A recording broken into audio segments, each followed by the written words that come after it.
Hello students, cell biology के zoology के second paper cell biology के अंतर्गत हमने कोशिका की संरचना और उसके ऑर्गेनल्स का ब्रीफ डिस्कशन पुराने वीडियोस में देखा था और एक वीडियोस में सेल मेम्ब्रेन की क्या स्ट्रक्चर है, सेल मेम्ब्रेन के क्या फंक्शन है, इनके बारे में हमने अध्ययन किया था। आज के वीडियो में हम सेल ऑर्गेनल्स के एक नए ऑर्गेनल्स का अध्ययन करेंगे जिसे माइटोकॉन्ड्रिया कहते हैं। कोशिका के साइटोप्लाज्म में विभिन्न माप के साइज और शेप के अनेक सेल ऑर्गेनल्स रहते हैं।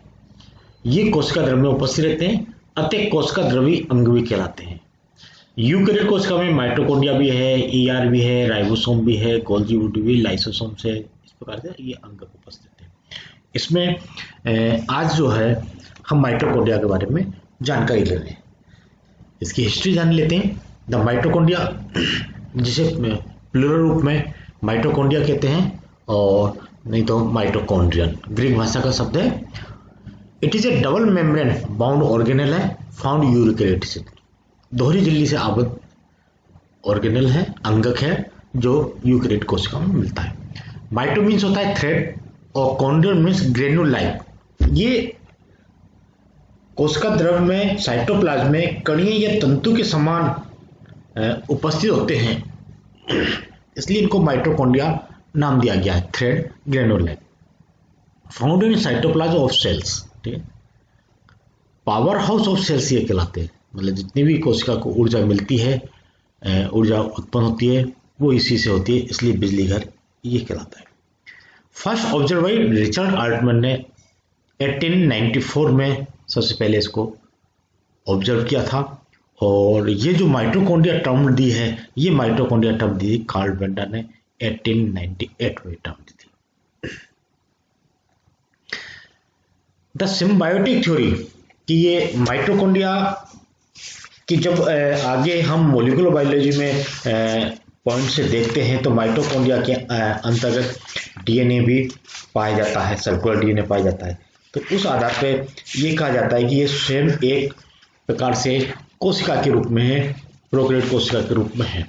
तो इनकी जो सिम्बायोटिक थ्योरी है कि इसका किस प्रकार से उत्पन्न हुआ है, माइटोकॉन्ड्रिया की संरचना किस तरह से बनी है। माइटोकॉन्ड्रिया में इसे कहते हैं बायोजेनेसिस ऑफ माइटोकॉन्ड्रिया, कि कोशिका में माइटोकॉन्ड्रिया बनने की विधियों पे जो वैज्ञानिक हैं वो अभी तक एक मत नहीं है। कुछ वैज्ञानिकों अनुसार ये सेल मेम्ब्रेन के द्वारा बनी हुई संरचना है। सेल मेम्ब्रेन डबल मेम्ब्रेन है, इसलिए उसका ही कोई पार्ट टूट के अंदर चला जाता है और ये माइटोकॉन्ड्रिया के रूप में बन जाता है। कुछ वैज्ञानिकों के अनुसार ये माइक्रो बॉडीज के रूप में बनी हुई है, एक अलग छोटी सूक्ष्म बॉडी बनती है जो इन कोशिका की यूकेरियोट कोशिका के अंदर स्थित है। और कुछ का है कि ये जो है फ्रॉम प्री एग्जिस्टिंग माइटोकॉन्ड्रिया से, पूर्व में जो माइटोकॉन्ड्रिया उसके द्वारा इनका निर्माण होता है। जबकि नोविकोव वगैरह का कहना है कि माइटोकॉन्ड्रिया का न्यू ओरिजिन होती है और अल्टमैन और सिम्पसन ने नामक वैज्ञानिक ने बताया कि उद्ध विकास के रूप में माइटोकॉन्ड्रिया उत्पन्न होती है। और जो सर्वमान्य थ्योरी है वो यही कहलाती है सिम्बायोटिक थ्योरी, जिसके अंतर्गत ये माना जाता है कि जो प्रोटो यूकेरियोट कोशिका जो बन गई थी, फिर जब यूकेरियोट कोशिका बन गई जिसमें केंद्रक बन गया, एंडोप्लाज्मिक रेटिकुलम बन गई, ये जब डेवलप हो गई तो यहाँ कोई एरोबिक बैक्टीरियम बाई मिस्टेक या नियोजित तरीके से इस यूकेरियोट कोशिका में प्रवेश कर गया। जब ये यूकेरियोट कोशिका में प्रवेश कर गया तो इसने अपनी पूरी एक संरचना बना ली और इसी प्रकार फोटोसिंथेटिक बैक्टीरिया भी इसमें घुस जाता है, प्रवेश कर जाता है। तब इस प्रकार की ये इवोल्यूशन हुआ इस तरह से धीरे धीरे करके, तब ये एक मॉडर्न फोटोसिंथेटिक यूकेरियोट कोशिका बन गई। और फोटोसिंथेटिक बैक्टीरिया नाम के केवल एरोबिक बैक्टीरिया जिसने माइटोकॉन्ड्रिया का निर्माण किया और इस प्रकार से ये एक कोशिका बन गई जिसे मॉडर्न हेटेरोट्रोफिक यूकेरियोट्स कहते। संक्षेप में समझे तो इस तरह से माना जाता है कि चूंकि माइटोकॉन्ड्रिया में डीएनए उपस्थित होता है, वो स्वयं रेप्लिकेशन कर लेता है, तो ये माना गया है कि माइटोकॉन्ड्रिया एक प्रकार से प्रोकैरियोट कोशिका के रूप में था जो यूकेरियोट कोशिका में उद्ध विकास के चरण में यूकेरियोट कोशिका के अंदर प्रवेश कर गया और इस प्रकार से ये संपूर्ण रूप से एक यूकेरियोट कोशिका बनी, जिसके अंतर्गत माइटोकॉन्ड्रिया भी एक प्रोकैरियोट कोशिका के रूप में है। ये हम मान के चलते हैं सर। मॉर्फोलॉजी, माइटोकॉन्ड्रिया की जो रेंज है 0.5 से 1 माइक्रोन मीटर इन डायमीटर तक है। इसकी शेप नॉर्मली सॉसेज शेप होती है और फाइब्रोब्लास्ट में ये जो है इलोंगेटेड एंड थ्रेड लाइक संरचना के रूप में रहता है। ये इसकी शेप रहती है। संख्या के बारे में अगर बात करें तो विभिन्न जीवों की कोशिका में माइटोकॉन्ड्रिया की संख्या में भिन्नता पाई जाती है। सामान्यतः एक कोशिका में इनकी मुख्य संख्या 300 से 800 तक हो सकती है, और कुछ कोशिकाएं ऐसी हैं जिनमें जैसे हृदय की पेशी कोशिकाएं, वृक्क है, ग्रंथिल कोशिकाएं हैं, में ये अधिक मात्रा में पाए जाते हैं। इनकी संख्या कोशिकाओं की उपापचयी क्रिया के अनुपात में पाई जाती है। जिसे चूहे की यकृत की कोशिका में 1000 से 1600 के आसपास, सी अर्चिन के अंड में 1300 से 1400 के आसपास, एम्फीबिया के अंड में 3000 के आसपास, और शुक्राणु में 20 से 24 माइटोकॉन्ड्रिया पाए जाते हैं। तो ये अलग अलग प्रकार की साइज के an average liver cell contain around 1500 mitochondria. Location, cell with high energy requirements, उन कोशिका में जहां बहुत अधिक एनर्जी की उपयोग है वहां होंगी। फॉर एग्जाम्पल जैसे स्पर्म के टेल में ये है, मसल्स में है, फ्लैजेला में है, क्योंकि इनको मूवमेंट करना पड़ता है और इनको एनर्जी की हमेशा जरूरत पड़ती है, इसलिए वहां माइटोकॉन्ड्रिया उपस्थित हो गया। साइटोप्लाज्म, ये CY साइटोप्लाज्म वही रही है, cytoplasm inheritance. In most animal जो है oocytes में तो ओवा का जो mitochondria are the only mitochondria that is inherited. मतलब ओवा में जब स्पर्म प्रवेश करता है तो उसमें माइटोकॉन्ड्रिया के अंदर जाता है, और जब जाइगोट बनता है उस जाइगोट में ओवा का जो माइटोकॉन्ड्रिया उपस्थित होता है वो ही इनहेरिटेड होता है। स्पर्मेटोजोआ माइटोकॉन्ड्रिया जो है also enter oocyte during fertilization but destroy during early embryonic development. कहने का मतलब है कि मैटरनल माइटोकॉन्ड्रिया है वो ही नेक्स्ट पीढ़ी तक जाता है, पैटर्नल नहीं जाता है। स्ट्रक्चर, माइटोकॉन्ड्रिया स्ट्रक्चर, इसकी स्ट्रक्चर को हम इन 5 पॉइंट में डिवाइड किया गया। आउटर मेम्ब्रेन है, और इंटर मेम्ब्रेन स्पेस है, और इनर मेम्ब्रेन। आउटर और इनर मेम्ब्रेन के बीच में इंटर मेम्ब्रेन स्पेस है। तीसरा है क्रिस्टी और मैट्रिक्स। ये एक आउटलाइन डायग्राम है जिसमें आप देखेंगे कि that is the outer membrane. ये आउटर मेम्ब्रेन है और ये इनर मेम्ब्रेन है। ये inner membrane, that is the inner membrane, ये इनर मेम्ब्रेन। इन दोनों मेम्ब्रेन के मध्य में ये जो स्थान है इसको कहते हैं हम इंटर मेम्ब्रेन स्पेस। दोनों मेम्ब्रेन के मध्य में स्थान इंटर मेम्ब्रेन स्पेस। और ये जो इनर मेम्ब्रेन है ये अंदर की तरफ टर्न लेके क्रिस्टीनुमा संरचना बना लेती है, ठीक है। और इन दोनों मेम्ब्रेन के मध्य में इनर मेम्ब्रेन के दोनों मेम्ब्रेन नहीं, इनर मेम्ब्रेन के मध्य में जो स्पेस रहता है इसमें जेलीसोमल पदार्थ रहता है जिसे कहते हैं मैट्रिक्स। इसी मैट्रिक्स में ये डीएनए उपस्थित होता है और यहाँ आरएनए उपस्थित, राइबोसोम्स उपस्थित होते हैं, और यही है F0 F1 कॉम्प्लेक्सेस प्रोटीन, ये उपस्थित होते हैं। आउटर मेम्ब्रेन जो है सिंपल फॉस्फोलिपिड्स बाइलेयर की बनी होती है, जैसे प्लाज्मा मेम्ब्रेन होती है। इट एनक्लोजेस द माइटोकॉन्ड्रिया, ये पूरे माइटोकॉन्ड्रिया ढकी रहती है। Containing protein structure called pores, इसमें प्रोटीन्स होते हैं जो कि जैसे फॉस्फोलिपिड्स की बाइलेयर में प्रोटीन्स होते हैं उसी प्रकार हैं, वो कहलाते हैं porins proteins. Ions, nutrients molecules, ions हैं, न्यूट्रिएंट्स मॉलिक्यूल्स हैं, एटीपी हैं, एडीपी हैं आदि, can pass through the outer membrane with ease. इनके द्वारा ये ions, nutrients molecules can pass through the outer membrane, ये निकलते करते हैं। Inner membrane is freely permeable only to oxygen, carbon dioxide and water। ये इनर मेम्ब्रेन इनके द्वारा ऑक्सीजन, कार्बन डाइऑक्साइड और वाटर आते जाते हैं। Content complexes of the ATC, electron transport complexes जो है यहाँ इसके मॉलिक्यूल्स उपस्थित होते हैं। The ATP synthetic complex and transport protein presence of sophisticated ion transporter exist. Several antipod system exist, allowing exchange of ions between the cytosol and mitochondrial matrix. It is devoid of cholesterol and rich in phospholipids and cardiolipid.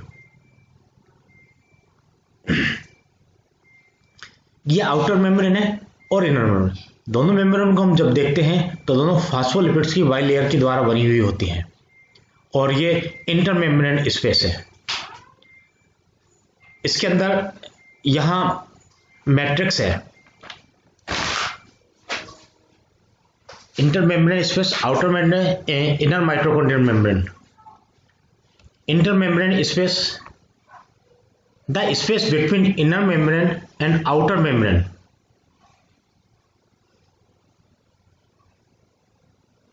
It has high proton concentration. इन दोनों membrane के बीच में high proton concentration देती है। The space between inner and outer membrane is approx 17 angstrom है। Concentration is same as that of the cytosol, उसी प्रकार से रहती है। मेन इंपॉर्टेंट है क्रिस्टी, ये इनर मेम्ब्रेन जो अंदर की तरफ फोल्ड ले लेती है वो एक तरह से क्रिस्टी नाम दिया गया है। स्टार्क पार्टिकल्स और inner membrane spheres, cristae is covered with this inner membrane sphere called stalked particles और नॉब ऑफ द हेड। ये इस तरह से इनर मेम्ब्रेन में इस तरह से पार्टिकल्स रहते हैं एल्वियोलर, और उनके बारे में डिटेल में आगे हम पढ़ेंगे। दे कंटेन प्रोटीन्स, यहाँ इनमें प्रोटीन्स बचे F1 portion and F0 portion for ATP synthesis and ATO oxidation के लिए। ये पूरा सिंथेसिस है, पूरा कॉम्प्लेक्स है। इस कॉम्प्लेक्स के बारे में हम अलग स्लाइड में डिटेल में इसके स्ट्रक्चर जानेंगे। माइटोकॉन्ड्रियल मैट्रिक्स है gel like consistency. Inner membrane जब क्रिस्टी की संरचना बना लेती है, उसके बीच में जो संरचना जेल लाइक पदार्थ रहता है उसे हम मैट्रिक्स कहते हैं। और ये जो है डेंस होगा, होमोजीनस होगा, एक समांगी होगा और सघन होगा। 2/3 of the total protein of mitochondria जितने भी है उसके 2/3 प्रोटीन यही होंगे। ठीक है, इस माइटोकॉन्ड्रिया में इस मैट्रिक्स में जो प्रमुख हिस्से होंगे एंजाइम्स होंगे। ठीक है, कम से कम 30 से ज्यादा एंजाइम्स यहाँ उपस्थित रहते हैं। राइबोसोम्स हैं, डीएनए है, एमआरएनए यहाँ उपस्थित होगा, ग्रेन्यूल्स यहाँ उपस्थित होंगे, फाइब्रिल्स होंगे और ट्यूबुल्स होंगे। Major enzymes include enzyme involved in synthesis of nucleic acid and protein. ये जितने भी एंजाइम्स हैं, ठीक है ना, किस किस काम में आएंगे? ये न्यूक्लिक एसिड एंड प्रोटीन के सिंथेसिस में काम आ रहे हैं, फैटी एसिड ऑक्सीडेशन में काम आ रहे हैं, और TCA cycle except successive dehydrogenase के अलावा जो टीसीए साइकिल है उसमें ये एंजाइम्स काम आ रहे हैं। माइटोकॉन्ड्रिया डीएनए, ये बड़ा इंपॉर्टेंट फीचर्स है इस माइटोकॉन्ड्रिया का कि इसके अंतर्गत माइटोकॉन्ड्रिया में अपना स्वयं का एक डीएनए भी उपस्थित होता है जिसे हम माइटोकॉन्ड्रिया डीएनए कहते हैं। ये डबल स्टैंडर्ड होता है, कोवलेंटली क्लोज्ड होगा सर्कुलर मॉलिक्यूल्स के, सिमिलर इस प्रकार जैसे प्रोकैरियोट को, इसलिए इसको एक तरह से प्रोकैरियोट कोशिका के समजात हम मान लेते हैं। अकर इन मल्टीपल कॉपीज, कई कॉपीज में उपस्थित होता है। Most usually remains attach to inner mitochondrial membrane, inner जो माइटोकॉन्ड्रियल मेम्ब्रेन उसके द्वारा ये जुड़ा हुआ रहता है। Store biological information record for growth and multiplication mitochondria, सारी इंफॉर्मेशन माइटोकॉन्ड्रिया को किस पर ग्रो करना है और उसका मल्टीप्लिकेशन के रेप्लिकेशन के सारे उसमें फंक्शन होते हैं। सेल्फ, अर्थात ये सेल्फ रेप्लिकेशन की पावर रखता है, ऑटोनोमस है। Can undergo replication and duplication, replication भी कह सकता है अपने जैसे डीएनए और बना सकता है, और जब कोशिका डिवाइड होती है ये रेप्लिकेशन कर लेता है। ह्यूमन माइटोकॉन्ड्रियल डीएनए है, उसमें 2 तो आरएनए होते हैं और 22 टीआरएनए उपस्थित होते हैं। Not absolutely autonomous, depends on nuclear RNA, totally autonomous नहीं, पार्शली ऑटोनोमस कहलाता है क्योंकि न्यूक्लियर डीएनए पे ही डिपेंड होता है। That is a function of mitochondria, प्रमुख फंक्शन जो है उनको एक स्टेप वाइज बताया गया है, प्रत्येक फंक्शन की डिटेल कहीं हम दोबारा स्लाइड में पढ़ेंगे। यह है एनर्जी ट्रांसड्यूसर कहलाता है। एनर्जी ट्रांसड्यूसर का मतलब है एनर्जी को उत्पन्न करने वाला, ठीक है, शक्ति गृह जिसे कह रहे हैं, पावर हाउस। तो ये energy transducer of cell synthesis of ATP, ATP के रूप में ये उपयोग है। क्या क्या रिएक्शन होती है, कैसे कैसे एटीपी बनता है, जैसे क्रेब्स साइकिल इसकी मैट्रिक्स में होती है, जो क्रेब्स साइकिल हम पढ़ते हैं वो मैट्रिक्स में। ईटीएस इलेक्ट्रॉन ट्रांसफर सिस्टम, इसके ही मेम्ब्रेन में उपस्थित है। फॉस्फोराइलेटिंग सिस्टम, एटीपी जो है वो माइटोकॉन्ड्रिया की विशेषता है। ये तीनों कामों के द्वारा एनर्जी उत्पन्न की जाती है। एक्स्ट्रा माइटोकॉन्ड्रिया इनहेरिटेंस, ये भी एक इंपॉर्टेंट फंक्शन है। Mitochondria DNA contains plasma genes, ठीक है ना, एक्स्ट्रा क्रोमोसोम्स जीन्स हैं ये, क्रोमोसोम्स के अलावा हैं, तो transmitted from mother to the offspring, इसलिए मदर से ऑफस्प्रिंग जा रहे हैं, इसलिए कहते हैं एक्स्ट्रा माइटोकॉन्ड्रिया इनहेरिटेंस के रूप में ये कई जीवों में ये अपनी क्षमता दिखाता है और इनहेरिटेंस गुण प्रदान करता है। Synthesis of mitochondrial DNA, RNA और protein bring about gene expression through gene duplication, transcription and translation. Synthesis 13 different polypeptides in human, 13 प्रकार के पॉलीपेप्टाइड्स हैं, उनका ये सिंथेसिस करता है। ये एक इम्पोर्टेंट प्रमुख ट्रांसड्यूसर के रूप में, एटीपी के रूप में, माइटोकॉन्ड्रियल के रूप में और सिंथेसिस माइटोकॉन्ड्रियल डीएनए, ये इसके फंक्शन है, प्रमुख फंक्शन माइटोकॉन्ड्रिया के। Site of several metabolic reaction, ये कुछ प्रमुख इसकी साइट है जो मेटाबॉलिक जो रिएक्शन होती हैं उसकी इसकी इंपॉर्टेंस बताते हुए कि माइटोकॉन्ड्रिया की क्या इंपॉर्टेंस है। जैसे आउटर मेम्ब्रेन है कि इस आउटर मेम्ब्रेन में ऑक्सीडेशन ऑफ एपिनेफ्रिन होता है, डिग्रेडेशन ऑफ ट्रिप्टोफैन होता है, एलोंगेशन ऑफ फैटी एसिड होता है, ये आउटर मेम्ब्रेन हो रहा है, मेटाबॉलिक रिएक्शन हो रही है। इनर मेम्ब्रेन में ऑक्सीडेटिव फॉस्फोराइलेशन की रिएक्शन होती है। मैट्रिक्स में क्रेब्स साइकिल है, बीटा ऑक्सीडेशन है, detoxification of ammonia and urea cycle है और स्टोरेज ऑफ कैल्शियम आयन है। ये सारे इंपॉर्टेंट फंक्शन है जो अलग अलग पार्ट में अलग है, और कुल मिला के जो फंक्शन हमने पुराने देखा थे, ये ट्रांसड्यूसर होगा जिसमें ये होगा माइटोकॉन्ड्रियल इनहेरिटेंस होगा, synthesis of mitochondrial DNA protein होगा, और ये अलग अलग साइट के रूप में। इसके अलावा कुछ अदर फंक्शंस हैं जैसे production of heat, non shivering thermogenesis कहते हैं, ठीक है, प्रोडक्शन ऑफ हीट उत्पन्न करना। Role in apoptosis, program cell से मतलब कोशिका, हमारा जो मल्टी सेलुलर एनिमल हैं उनमें शरीर ये कुछ कोशिकाओं को निश्चित रूप से प्रोग्राम करके कोशिकाओं को समाप्त करता है, वो कराती है प्रोग्राम सेल डेथ, और एक टर्म है उसके लिए एपोप्टोसिस। इसमें माइटोकॉन्ड्रिया अपना रोल निभाता है। सिंथेसिस ऑफ एस्ट्रोजन और टेस्टोस्टेरोन, इन दोनों हार्मोन्स के सिंथेसिस में माइटोकॉन्ड्रिया का रोल रहता है। Role in neurotransmitter and metabolism, neurotransmitter जब फिजियोलॉजी में पढ़ते हैं, न्यूरोट्रांसमीटर जब निकलते हैं तो उसमें मेटाबॉलिज्म में ये अपना रोल करता है। Roll on cholesterol metabolism, cholesterol metabolism में भी माइटोकॉन्ड्रिया का रोल रहता है। ये इतने इंपॉर्टेंट फंक्शंस को ये रोल करता है, इसलिए माइटोकॉन्ड्रिया कोशिका का एक बहुत ही महत्वपूर्ण अंग है। माइटोकॉन्ड्रिया नहीं तो एनर्जी नहीं मिलती, ये सारी रिएक्शन इसकी नहीं होती। एक तो हम कह सकते हैं कि mitochondria is an important organs of cell, ठीक है। ओके, आज इस वीडियो में इतना ही। नेक्स्ट वीडियो में इसके बारे में और डिटेल स्ट्रक्चर पढ़ेंगे। Okay, thank you.